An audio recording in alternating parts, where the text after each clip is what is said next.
Hello everyone, welcome back to my YouTube channel. आज की video में हम क्लास 11th बायोलॉजी का चैप्टर 7 एनिमल टिश्यू का नेक्स्ट पार्ट करने वाले हैं।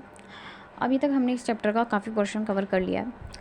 हमने सबसे पहले टिश्यू का ओवरव्यू लिया, इस चैप्टर का ओवरव्यू लिया कि हमें इस चैप्टर में पढ़ना क्या क्या है। उसके बाद में हमने देखा कि टिश्यू की डेफिनेशन देखी, और मैं काफ़ी बार हर वीडियो में मैंने टिश्यू की डेफिनेशन रिवाइज़ करवाई है, बट अब मैं इस वीडियो से नहीं कराऊँगी। आप पहले वाली वीडियोस देखी हैं तो आपको याद ही हो गई होगी। तो मैं जल्दी से एक बार रिकॉल करवा रही हूँ हमने क्या क्या किया। तो अभी तक हमने टिश्यू की डेफिनेशन देखी, उसके बाद में हमने थोड़ा सा टिश्यू के बारे में देखा कि टिश्यू होता क्या है। फिर हमने कहा कि हमें इस चैप्टर में 4 तरह के टिश्यूज़ पढ़ने हैं। कौन कौन से? Epithelial tissue, connective tissue, muscular tissue, neural tissue. उसमें से हमने एपिथेलियल टिश्यू कंप्लीट कर लिया है, बिल्कुल मतलब पूरा अच्छे से पढ़ लिया है, पूरा कवर कर लिया है। कौन सा टिश्यू? Epithelial tissue. और उसके बाद में चल रहा था हमारा कनेक्टिव टिश्यू। मैंने पहले ही बताया था कि कनेक्टिव टिश्यू सबसे ज़्यादा बड़ा टॉपिक है इसमें। और वो क्यों है? क्योंकि जब हमने कनेक्टिव टिश्यू के बारे में पढ़ना स्टार्ट किया था तो मैंने बताया था कि जो कनेक्टिव टिश्यू होता है वो मोस्ट अबंडेंट टिश्यू होता है हमारी बॉडी में। मैंने कहा था कि हमारी बॉडी में वैसे तो चार तरह के सेल्स मिलते हैं। कौन कौन से? Epithelial, connective, neural, epithelial, connective, muscular और न्यूरल टिश्यू।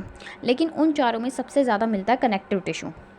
तो अब सबसे ज़्यादा कनेक्टिव टिश्यू मिलता है। और फिर हमने कहा कि कनेक्टिव टिश्यू का जब मैंने वो फ्लो चार्ट दिखाया, उसमें क्लासिफिकेशन दिखाई मैंने, तो हमने देखा था कि जो हमारा कनेक्टिव टिश्यू है उसको हमने उसकी क्लासिफिकेशन काफ़ी ज़्यादा की हुई है। मैंने कहा अब हम एक बारी दोबारा से रिवाइज़ करते हैं कि हमने कनेक्टिव टिश्यू में क्या क्या पढ़ा। देखिए, हमने कनेक्टिव टिश्यू में कहा हमारे पास में कनेक्टिव टिश्यू है, उसको हमने 2 कैटेगरीज़ में डिवाइड किया। कौन कौन सी कैटेगरीज़ थी वो? एक थी हमारी प्रॉपर कनेक्टिव टिश्यू, दूसरा था हमारा specialized connective tissue. Proper connective tissue में हमने फर्दर उसे 2 कैटेगरीज़ में डिवाइड किया। कौन कौन सी? एक था हमारा लूज कनेक्टिव टिश्यू, दूसरा था हमारा dense connective tissue. Loose connective tissue हमने कर लिया था कंप्लीट। लूज कनेक्टिव टिश्यू में बेसिकली हमने 2 तरह के टिश्यूज़ पढ़े थे। कौन कौन से? एरियोलर टिश्यू और एडिपोज टिश्यू। तो अभी तक हमने क्या किया है, हमारी एक कैटेगरी को हमने अभी तक कनेक्टिव टिश्यू में पढ़ लिया है। और हमने कनेक्टिव टिश्यू में उससे पहले हमने क्या क्या पढ़ा था? सबसे पहले हमने कुछ इंपॉर्टेंट पॉइंट्स देखे थे कनेक्टिव टिश्यू के बारे में। हमने कहा कि कनेक्टिव टिश्यू मीजोटर्मली डिराइव्ड होता है। अब ये क्या होता है, ये आप पहले वाली वीडियोस देखिए, मैंने बहुत बार बताया है ये। ऐसे फिर बहुत ज़्यादा टाइम वेस्ट होएगा अगर हर वीडियो में बताऊँगी, तो आप पहले वाली वीडियोस देख सकते हैं प्लेलिस्ट में जाके। तो देखिए, हमने कहा कि कनेक्टिव टिश्यू जो होता है वो मीजोडर्मली डिराइव्ड होता है।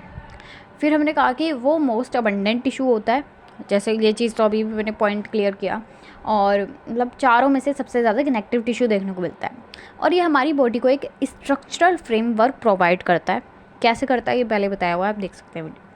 फिर उसके बाद में हमने कहा कि हर कनेक्टिव टिश्यू, जैसे कि अभी मैंने बताया कि हमने कनेक्टिव टिश्यू को इतनी कैटेगरीज में डिवाइड किया है, तो हमने चाहे कैसे भी डिवाइड किया है, लेकिन हमें हर तरह के कनेक्टिव टिश्यू में, ध्यान दीजिएगा, हर तरह के कनेक्टिव टिश्यू में हमें ये 3 चीज़ें हमेशा देखने को मिलती है। कौन कौन सी? मैट्रिक्स, सेल्स और फाइबर्स। अब इस चीज़ को भी हमने एक एक करके अच्छे से देखा था। हमने देखा कि मैट्रिक्स किस किस किस चीज़ का बना होता है। मैट्रिक्स बना होता है ग्लाइकोप्रोटीन्स का, हाइलुरोनिक एसिड का, इन सब चीज़ों का। उसके बाद में हम कहते हैं, और म्यूकोपॉलीसैकेराइड का भी। और उसके बाद में हमने कहा कि और सेल कौन कौन से प्रेजेंट होते हैं। फिर हमने एक एक करके सभी सेल्स के बारे में पढ़ा था, उनके फंक्शंस देखे, उनका थोड़ा सा जनरल और बातें की उनके बारे में। हमने कौन कौन से सेल्स देखे थे, मैं एक बार रिवाइज करवा देती हूँ। हमने देखा fibroblast, macrophages, mast cell, plasma cells और एडिपोज सेल्स। ये हमने 5 तरह के सेल्स पढ़े। तो यानी कि मैट्रिक्स पढ़ लिया और सेल्स पढ़ लिए। अब उसके बाद में क्या बचता है? फाइबर्स। फिर हमने फाइबर्स को भी, हमने 3 तरह के फाइबर्स पढ़े। कौन कौन से? एक था हमारा वाइट फाइबर जो कोलेजन प्रोटीन का बना होता था। दूसरा होता था हमारा येलो फाइबर जो इलास्टिन प्रोटीन का बना होता था। और थर्ड एंड लास्ट होता था हमारा रेटिकुलर फाइबर जो रेटिकुलर प्रोटीन्स का बना होता था।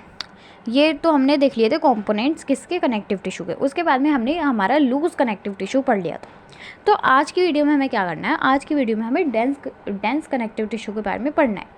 मैंने वहाँ जब वो फ्लो चार्ट दिखाया था और उसके बारे में थोड़ा सा समझाया था, तो मैंने वहाँ भी कहा था कि हम डेंस कनेक्टिव टिश्यू में भी क्या पढ़ते हैं।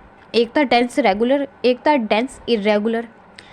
आप पहले वाली वीडियो देखिए अगर किसी को ये चीज़ समझ नहीं आ रही है, क्योंकि अगर मैं हर वीडियो में वो चीज़ रिपीट करूँगी तो ऐसे मतलब बहुत ज़्यादा टाइम वेस्ट होएगा। क्योंकि वैसे ही हमारी वीडियो बहुत छोटी बनती है, आधे घंटे की बनती है ज़्यादा से ज़्यादा।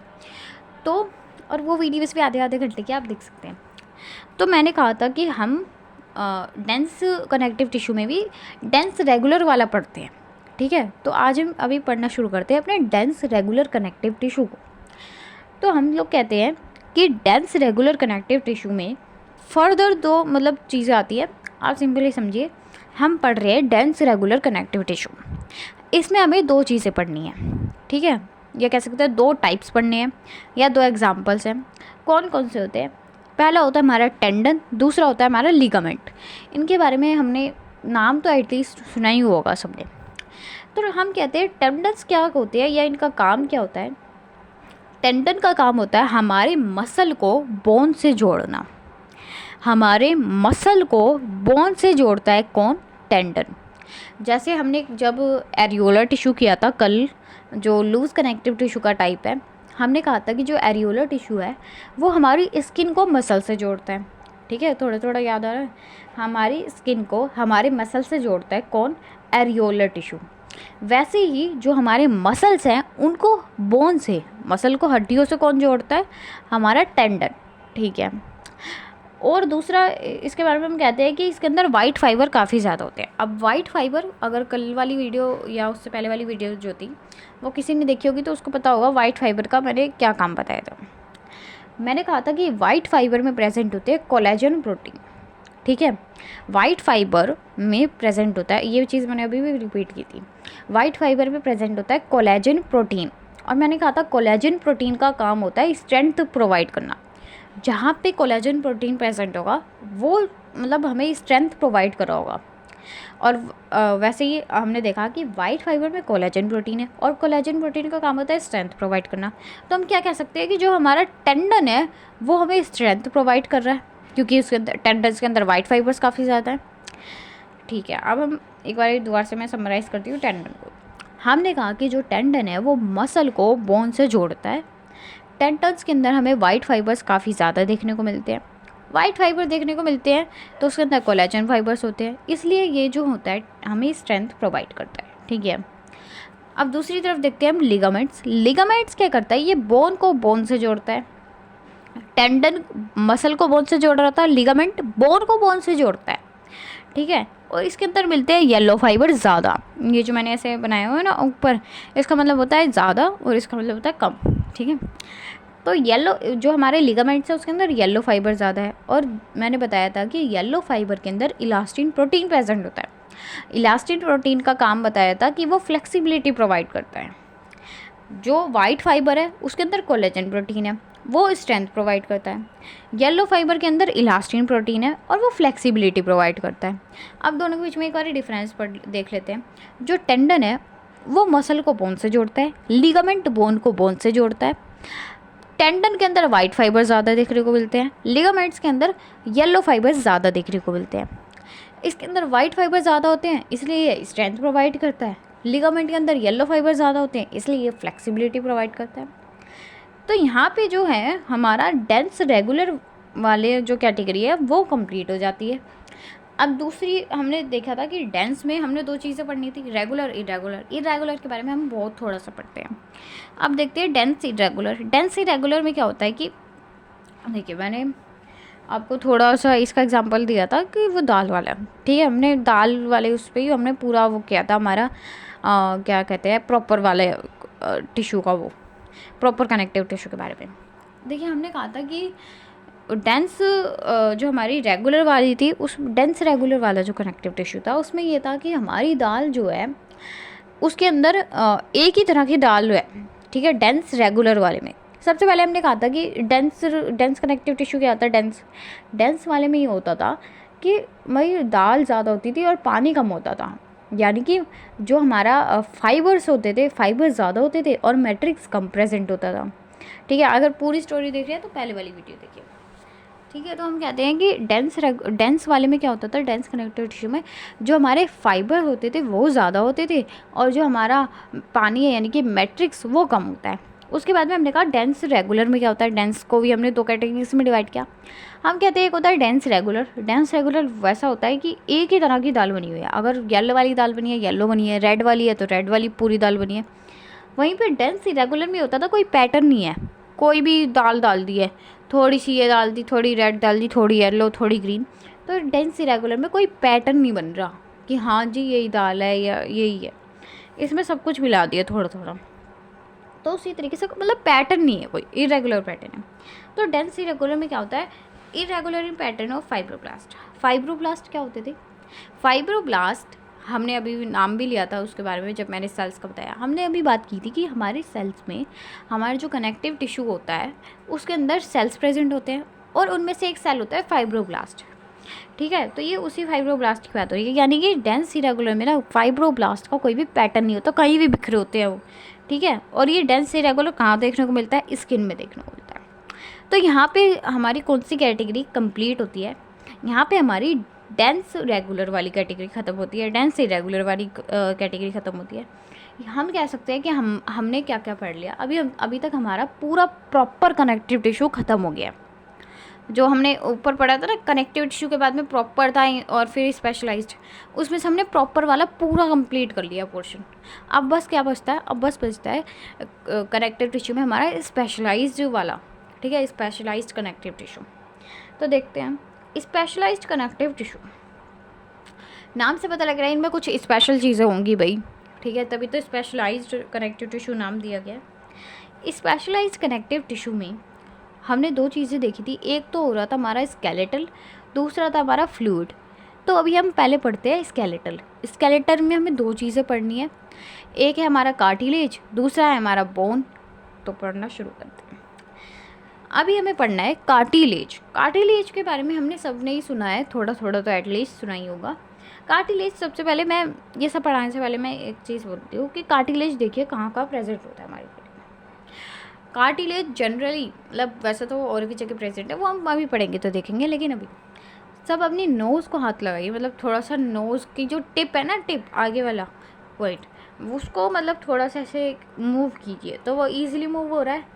ठीक है, तो वहाँ पे क्या है? वहाँ पे कार्टिलेज प्रेजेंट है।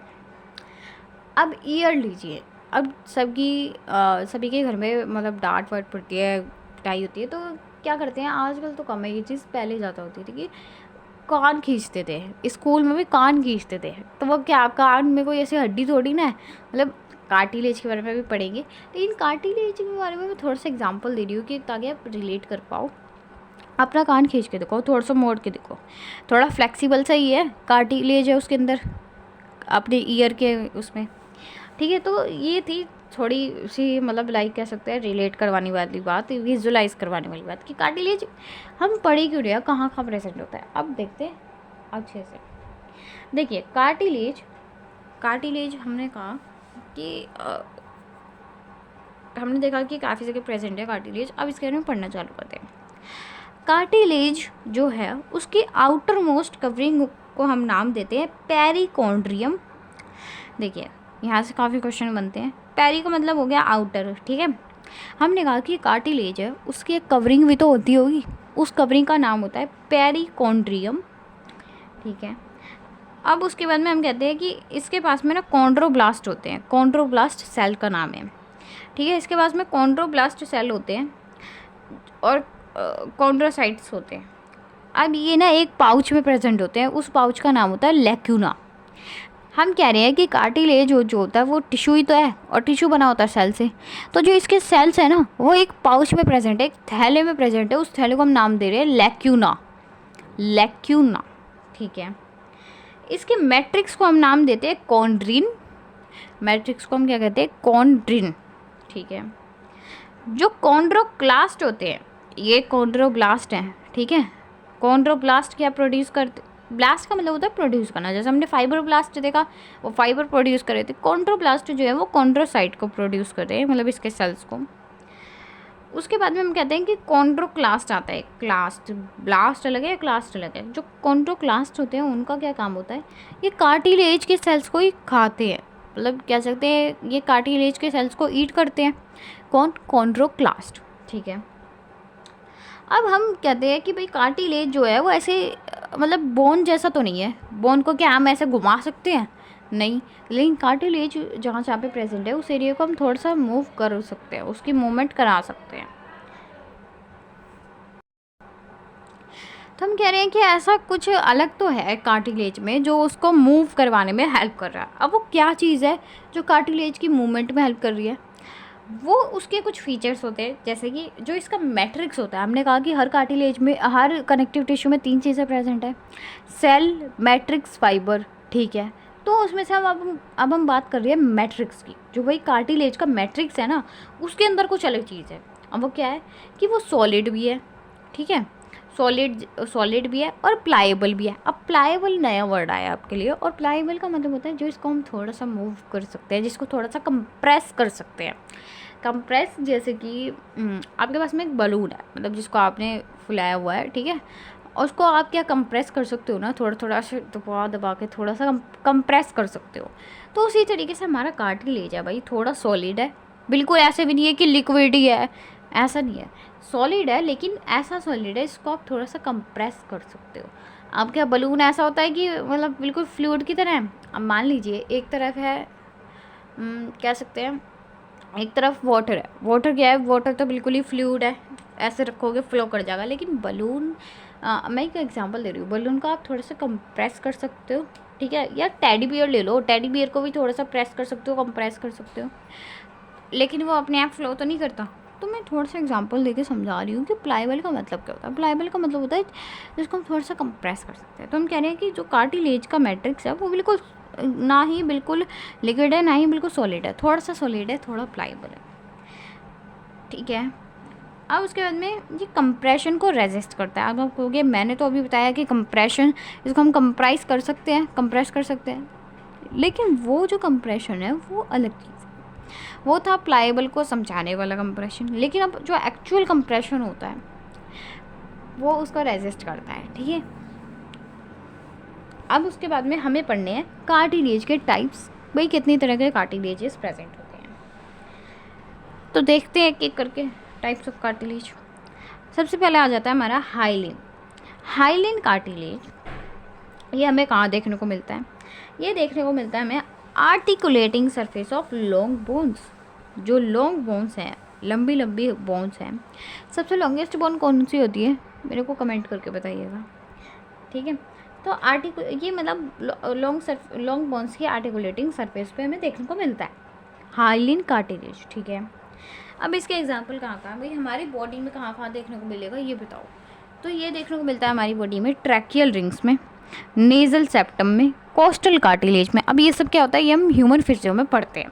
अभी हमें इस चैप्टर पे बस चीज़ों को याद रखना होगा। अब ये चैप्टर है काफ़ी ज़्यादा फैक्चुअल, ठीक है, इसमें इतना समझाने की चीज़ें नहीं होती जितना हमें याद करने की चीज़ें होती हैं, क्योंकि काफ़ी भाई बायो के चैप्टर एक दूसरे से रिलेटेड होते हैं। अब मैं इन चीज़ों को यहाँ पे समझा नहीं सकती हूँ, ये आगे इनके लिए एक एक करके चैप्टर्स बने हुए हैं, तो हम वहाँ पे पढ़ेंगे। अब इसके बाद में इसके जो फाइबर्स होते हैं, इसके अंदर फाइबर प्रेजेंट नहीं होते हाइलिन कार्टिलेज के अंदर, ठीक है, फाइबर्स एब्सेंट होते हैं। उसके बाद में दूसरा आ जाता है हमारा इलास्टिक कार्टिलेज। इलास्टिक कार्टिलेज जो होता है, नाम से पता लग रहा है भाई, इलास्टिक कार्टिलेज इलास्टिसिटी प्रोवाइड कर रहा होगा। इलास्टिसिटी से हम क्या समझते हैं, फ्लेक्सिबिलिटी प्रोवाइड कर रहा होगा। इसका कलर क्या होता है, पेल येलो कलर।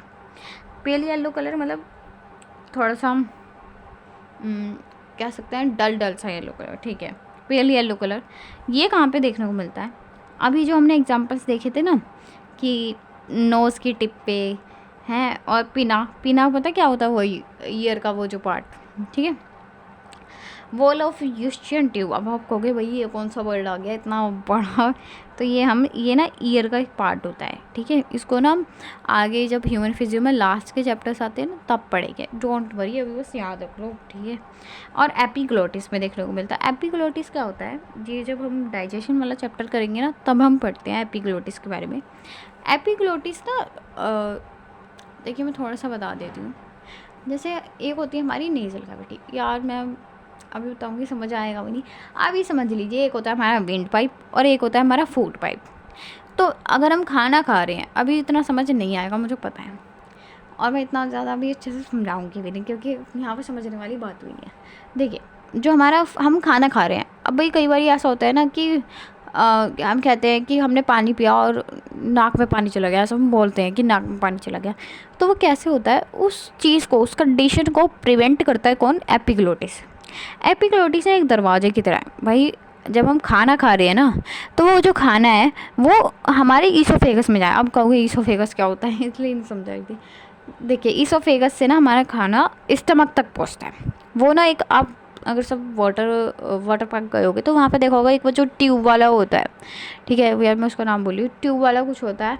तो उसके अंदर क्या करते हैं हम, वो वैसे ही ना एक ट्यूब हमारी बॉडी में होती है, ठीक है। हमारा जो गला है, गले से वो ट्यूब जा रही है, ठीक है, ये समझ लो, और वो सीधा पेट में खुल रही है, ठीक है।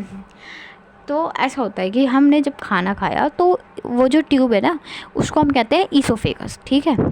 तो हमने कहा कि हमने जैसे खाना खाया तो हम चाहते हैं कि वो जो खाना है वो ईसोफेगस में जाए, वो हमारी नोज़ में ना चले जाए, हमारी नाक में ना चले जाए। तो उस चीज़ को ये रोकता है एपिग्लोटिस, ये प्रिवेंट करता है। जैसे ही हमने मतलब कि खाना खाया तो ये वो दरवाजे को बंद कर देता है, जिससे कि हमारा जो खाना है वो नाक में ना जाए, ठीक है। बस इतना समझिए। अब उसके बाद में थर्ड आ जाता है हमारा white fibrous cartilage. White fibrous cartilage भाई नाम से ही पता लग रहा है, ये काफ़ी स्ट्रॉन्ग कार्टिलेज होता है, ठीक है। ये ऐसे नहीं होता नोज़ की टिप वाले की तरह, काफ़ी स्ट्रॉन्ग कार्टिलेज होता है। अब यहाँ पे क्या है, इस टिश्यू में क्या होता है, इस वाले कार्टिलेज में ये काफ़ी ज़्यादा स्ट्रॉन्ग कार्टिलेज होता है, और इसकी जो पेरिकॉन्ड्रियम होता है वो एब्सेंट होता है। पेरिकॉन्ड्रियम क्या होता था, पेरिकॉन्ड्रियम होती थी हमारी कार्टिलेज की outer most covering, outer most layer, ठीक है। तो इसमें पेरिकॉन्ड्रियम एब्सेंट होती है, ठीक है। अब यहाँ से पता लग रहा है भाई वाइट फाइबर्स, वाइट फाइबर्स क्या होते थे, वाइट फाइबर से हम वाइट फाइबर समझ सकते हैं। तो इसमें फाइबर काफ़ी ज़्यादा प्रेजेंट है, और वाइट फाइबर क्या करते थे भाई, स्ट्रेंथ प्रोवाइड करते थे। तो ये क्या करेंगे, स्ट्रेंथ और स्ट्रॉन्गनेस क्या रिलेटेड टर्म्स नहीं है, तो ये स्ट्रॉन्ग कार्टिलेज होगा। स्ट्रॉन्ग में भी स्ट्रॉन्गेस्ट कार्टिलेज, सबसे ज़्यादा स्ट्रॉन्ग होएगा ये वाला कार्टिलेज। अब ये कहाँ देखने को मिलता है, इंटरवर्टिब्रल डिस्क। अब भाई ये क्या होता है, आगे आगे पढ़ेंगे एक एक करके चीज़ों को, अब यहाँ पे बस नाम याद रखिए, ठीक है। अब उसके बाद में एक आता है हमारा कैल्सीफाइड कार्टिलेज। कैल्सीफाइड से कुछ नाम सुना सुना ऐसा लग रहा है, कैल्सीफाइड, कैल्शियम, थोड़ा सा रिलेटेड लग रही है चीज़ें कि कैल्सीफाइड कैल्शियम। तो यहाँ पे क्या होता है, हमने सबसे पहले कौन सा पढ़ा था कार्टिलेज, हाइलिन कार्टिलेज, ठीक है। तो ये जो है ना, ये हाइलिन कार्टिलेज ही है, बस हाइलिन कार्टिलेज में कुछ ना मॉडिफिकेशंस हो गई। मतलब भाई हाइलिन कार्टिलेज थोड़ा सा ना चेंज हो गया, जैसे हम अपने फ्रेंड्स को कहते हैं कि आप चेंज हो गए हो, या भाई आप पहले जैसे नहीं रहे। तो अब यहाँ पे क्या हो रहा है कि जैसे हमने सेल्स में पढ़ा था, मॉडिफिकेशन हो जाती थी प्लाज्मा मेम्ब्रेन की। कौन कौन सी मॉडिफिकेशन थी कमेंट करके बताइएगा। एक बता रही हूँ, मीज़ोसोम होती थी, दूसरी मॉडिफिकेशन कौन सी होती थी आप बताइए। तो देखिए यहाँ पे क्या होता है कि कैल्सीफाइड कार्टिलेज में ये हमारा मॉडिफाइड हाइलिन होता है। हाइलिन ही होता है, बस उसके अंदर थोड़ी सी मॉडिफिकेशन हो जाती है। तो अगर हाइलिन के अंदर मॉडिफिकेशन हो गई तो वो कौन सा कार्टिलेज बन जाएगा, कैल्सीफाइड कार्टिलेज, ठीक है। इसके अंदर कौन सी मॉडिफिकेशन होती है ये देख लेते हैं। इसके अंदर ना कैल्शियम का डिपोजिशन हो जाता है, यानी कि कैल्शियम डिपॉजिट होने लग जाता है, ठीक है। और वो जो हमारा वाइट फाइब्रस था वो था हमारा स्ट्रॉन्गेस्ट कार्टिलेज। जो हमारा कैल्सीफाइड कार्टिलेज होता है वो होता है हार्डेस्ट कार्टिलेज। इसको हम मूव नहीं करवा सकते, ये काफ़ी हार्ड है, ठीक है। वो स्ट्रॉन्ग है तो ये हार्ड है, ठीक है। ये हार्डेस्ट कार्टिलेज होता है। अब ये कहाँ कहाँ देखने को मिलता है, ये देखने को मिलता है हमें हेड ऑफ फेनर में, ठीक है। Femur in humerus in man, vertebrae of trunks. अब ये एग्जांपल्स बस आप याद कर लीजिए, समझेंगे बाद में, पढ़ते बाद में एक एक चीज़ आएगी। अभी हम ऐसा नहीं कर सकते कि सब कुछ एक ही बारे में पढ़ लेंगे एक ही चैप्टर में, ऐसा नहीं हो सकता। तो देखिए हमने हमारा कार्टिलेज कंप्लीट कर लिया। मैं एक बार रिवाइज करवा देती हूँ। कार्टिलेज में हमने कहा कि कार्टिलेज जो होता है उसके आउटर मोस्ट कवरिंग का नाम होता है पेरिकॉन्ड्रियम। कार्टिलेज के जो सेल्स होते हैं वो लैक्यूना में प्रेजेंट होते हैं। लैक्यूना एक पाउच लाइक स्ट्रक्चर होता है। और कार्टिलेज के सेल्स का नाम क्या होता है, कॉन्ड्रोसाइट्स, ठीक है। कार्टिलेज का जो मैट्रिक्स होता है उसको हम कहते हैं कॉन्ड्रिन, ठीक है। कार्टिलेज का जो मैट्रिक्स होता है वो सॉलिड और प्लायबल होता है, ठीक है। कॉन्ड्रोक्लास्ट जो होते हैं वो कार्टिलेज ईटिंग सेल्स होते हैं, ठीक है। कार्टिलेज के कुछ टाइप्स होते हैं, हाइलिन, इलास्टिक, वाइट फाइब्रस और कैल्सीफाइड। इनके बारे में हमने अभी पढ़ा। तो अभी तक हमने क्या कवर कर लिया है, हमने प्रॉपर वाला तो पहले ही कवर कर लिया था। उसके बाद में हमने क्या किया, हमने स्पेशलाइज्ड कनेक्टिव टिश्यू को स्टार्ट किया। स्पेशलाइज्ड कनेक्टिव टिश्यू में 2 कैटेगरीज है, कौन कौन सी? एक है हमारी स्केलेटल, दूसरी है हमारी फ्लूइड। स्केलेटल हमने पढ़ना शुरू किया और स्केलेटल में 2 चीज़ें पढ़नी है हमें, एक है हमारा कार्टिलेज, एक है हमारा बोन, जिसमें से हमने कार्टिलेज पढ़ लिया है, कार्टिलेज हो गया। अब हम नेक्स्ट वीडियो में बोन करेंगे और मोस्ट प्रोबेबली हमारा कनेक्टिव टिश्यू नेक्स्ट वीडियो में ख़त्म हो जाएगा, हो ही जाएगा नेक्स्ट वीडियो में, तो हाँ हो जाएगा। So yes, if you like the video then please press the like button, and if you can then please share the video with your friends, and also subscribe my YouTube channel, and yes, please show some support. And yes, if you need my handwritten notes then you can let me know in this comment section, so that I can provide you the PDF of my handwritten notes, which are free of cost. And if you need the modules then you can also let me know in the comment section. I will provide you the PDF of my Akash modules, like matlab I have Akash modules which are of recent edition, and I also have MTG NEET PYQ book. So if you need that book, like matlab if you need the questions, then I can also provide you the questions, okay, as a in the form of PDF. So yes, thank you so much. Please like the video and share the video, and please subscribe my YouTube channel. Thank you.